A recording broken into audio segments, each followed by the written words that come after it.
શું નામ માસી તમારું? રામબેન આયા ડાંગર. ક્યાં વિસ્તારમાં રહો છો? કેટલા નંબરનો વોર્ડ છે ને શું સમસ્યા છે? રુદ્ર રેસિડેન્સી વોર્ડ નંબર 3.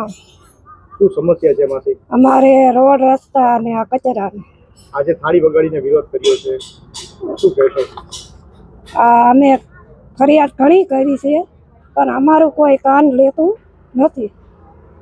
શું સમસ્યા છે?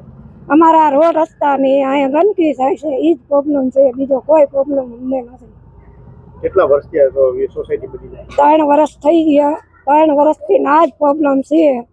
ઘણી વાર રજૂઆત કરી, ઠેઠ ઓફિસે જઈ આવ્યા છે પણ આ કોઈ કાન દેતું નથી. કોર્પોરેટર કે કોઈ સ્થાનિક બીજા કોઈ લોકો ધ્યાન દે છે નથી? ધ્યાન દે પણ કામ કરતા નથી અમારું. હવે શું માંગ છે? બસ અમારે એક જ માંગ છે કે આ રોડ બનાવી દે અમને અને આ કચરા દૂર કરે, બસ એ જ માંગ.